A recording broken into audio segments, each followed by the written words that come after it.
Start. भाइयों, आखिरकार एक लंबे संघर्ष के बाद, जो कि मुख्य रूप से अहिंसात्मक था और जिसका नेतृत्व ऐसे विलक्षण व्यक्ति ने किया जो अहिंसा और सत्य को ईश्वर का प्राय मानता था, परंतु स्वतंत्रता के किनारे पहुंचने के अंतिम चरण में भारत को खून की नदी में से होकर गुजरना पड़ा विराम।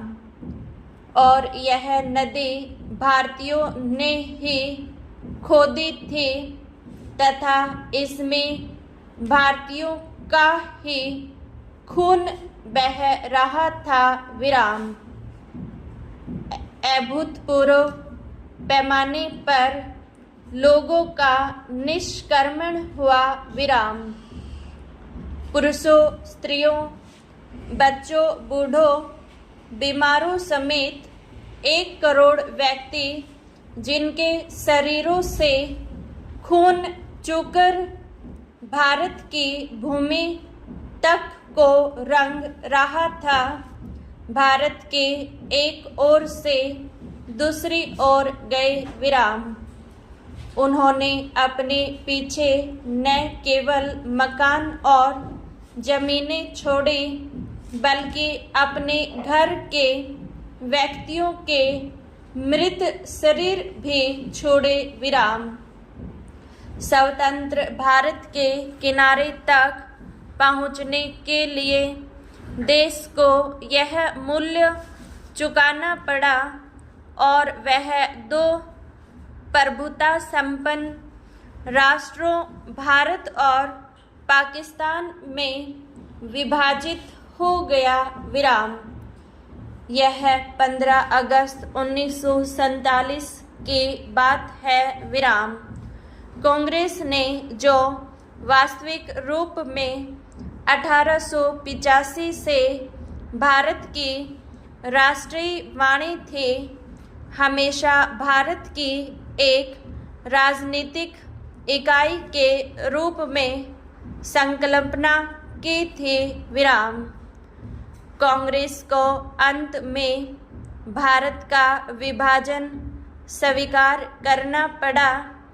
वैसे तो यह स्वीकृति सहमति से दी गई थी, परंतु वास्तविक रूप में देखा जाए तो यह ब्रिटिश शासकों द्वारा पिछले कई दशकों से उत्पन्न की गई परिस्थितियों के दबाव के कारण था विराम।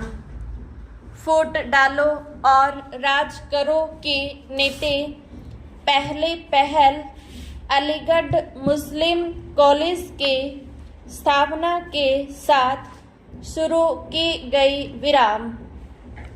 एक दूसरे के बाद आने वाले 3 ब्रिटिश प्रिंसिपलों ने पृथकता का विचार मुस्लिम नेताओं और छात्रों के मन पर बिठाया विराम। पैरा सर सैयद अहमद को विभाजन मूलक विचारों को फैलाने के लिए उनसे हर प्रकार की मदद मिली विराम। हम यह नहीं कहेंगे कि इसमें हिंदुओं का कोई दोष नहीं था, जो मुसलमानों से सामाजिक स्तर पर अलगाव बनाए रखते थे और आर्थिक दृष्टि से उनका शोषण करते थे विराम। अलीगढ़ कॉलेज के अधिकारियों को अपने उद्देश्यों की पूर्ति के लिए उपजाऊ भूमि मिली विराम। यह सब कुछ पिछली शताब्दी के अंतिम वर्षों में हुआ विराम। इन्होंने सोच समझकर राष्ट्रीय मुसलमानों की उपेक्षा करने की नीति अपनाई। विराम 1947 में कांग्रेस के पास विभाजन स्वीकार करने के सिवा कोई विकल्प नहीं था, विशेषकर गंभीर सांप्रदायिक झगड़ों के कारण, जो कि गृह युद्ध का रूप धारण कर रहे थे। विराम जिन्ना ने यह सुझाव भी दिया कि सांप्रदायिक आधार पर आबादी की अदला बदली की जाए। विराम शायद वह बेहतर समाधान होता, क्योंकि इससे शायद वे क्रूर कृत्य न होते जो